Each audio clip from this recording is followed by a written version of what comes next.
Hello.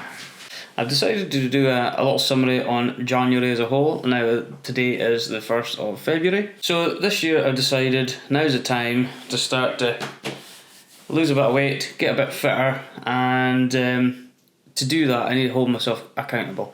I need to start taking notes of what's going in and what I'm burning off calorie wise. What I find works for me in a weight loss journey is to count what calories I am taking in on a daily basis. And I've got a little summary of where we're at. Started off with calculating my BMI, body mass index.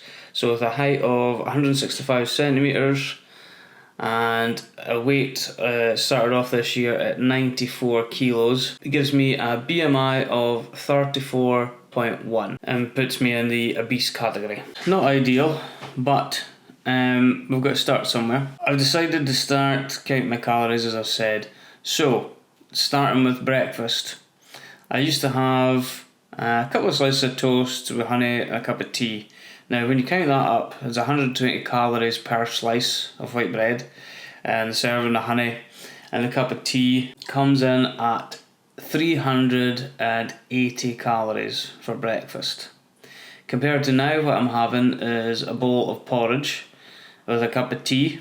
It's giving me a calorie count of 250 calories for breakfast. First break and mid-morning break. This is quite a downfall for me because I wouldn't be prepared. I would take a pack of biscuits. I would eat at least half the packet of biscuits. I thought, yeah, they're not bad. They're only 63 calories per biscuit, but I normally would have 10. Ridiculous. We're looking with a half pack of biscuits and a cup of tea. We're looking about 650 calories. Compared to now, which is a bit of a game changer. Here's one I prepared earlier. This is what I call the Iron Man cheesecake. Shout out to Fat Man to Iron Man. This is a game changer for my mid-morning snack. In fact, I'm gonna have to. I can't not. So you get 2 Weetabix, about 250 grams of Greek low-fat yogurt, topped with some blueberries and raspberries.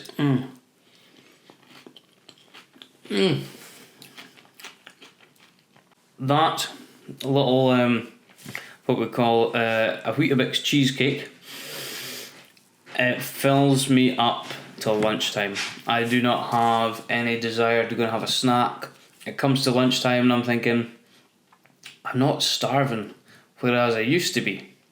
I used to have a pre-lunch snack because I got so hungry. I kept a few emergency chocolate bars stashed away somewhere. That would be another 200 calories, whereas now I'm not having anything extra before lunch. Moving on to lunchtime, it used to be, yet again, I was ill prepared. It would be off to get a takeaway either from the burger van or sandwich shop, get a big sandwich, full fat Coke, crisps, or a chicken burger and chips with lots of sauce and everything on it. And I'm accounting for around 900 calories would have been my lunch. Now I'm swapping that for preparing my meals and taking them in with me. So we're looking at chicken and rice. Sometimes I get like a marinated chicken breast with a portion of rice. I'm going to have a can of zero sugar Fanta. Probably have a bag of crisps still. And I'm going to a skinny chocolate bar. It's like low calorie, gives you that chocolate fix. It's below 90 calories. So lunch is now coming in at about 570 calories. Now tea time, it's a bit harder because depends what the whole family's having. So normally on average we'll have like a pasta bake or a chicken with a low calorie sauce and pasta, or tatties, potatoes, whatever, depends where you're from. Yeah, and a low sugar soft drink or orange squash or whatever. as opposed to the convenience of fast food. You put in a pizza with garlic bread, lots of sauce, a full fat Coke, you're speaking in excess of 1,000 calories. Now, if we were going for a pasta bake or something like that, we could equate for like 550 maybe, plus your 0 calorie drink. Some of the 0 calorie drinks are about 10 calories, which doesn't make sense. That would be a 10 calorie drink, but relatively low compared to a Coke. And then evening snack, I used to be bad for smashing a couple of bags of crisps and it goes down nice with a beer or a dram, full of sugar. Well, we're speaking, could say about 330 to 350 calories of a snack. Now I'm having a cup of tea or even a big glass of water if I do feel hungry, and maybe a skinny chocolate bar, which is below 80 calories on average. There's different ones, but the average out is about 80 calories.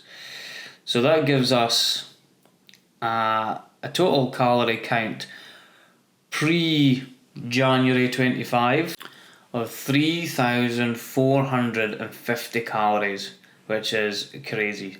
Now we're looking at a total calorie count of under 2,000 calories, around the 1,800 mark, which I was trying to equate for about the 2,000 to 2,200 region, which I kind of estimated would still give me a decent weight loss, while managing to keep my energy levels up. And yeah, and the results are on the scales at the end of the month.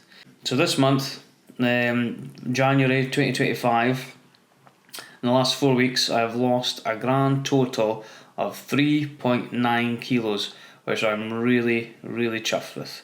Obviously, introducing a bit more exercise as well. The days are getting longer again now, so hopefully we get more enthusiasm. We get out in the evenings. It's easier when it's daylight. I have joined the running club with the boys from work, so one night every week we go and do a 5k, which now I am managing to run, which I didn't manage to run for a start. So yeah, that's all adding up. So here's to February. We're going to keep going and see what we're going to be at by the end of February, and I'll update you then. But coming up, I've got a few goals I'm wanting to reach. March I've signed up for an event, a 5k running event, so I've got to keep going with my 5ks and hopefully improving the time, get the weight off a bit more, make things a lot easier. And I've also got a big end goal before I turn 40, towards the end of the summer. So, but we'll see about that. Thanks for watching. Bye. Blah blah blah blah blah. Blah blah blah blah blah. Do. I've decided to start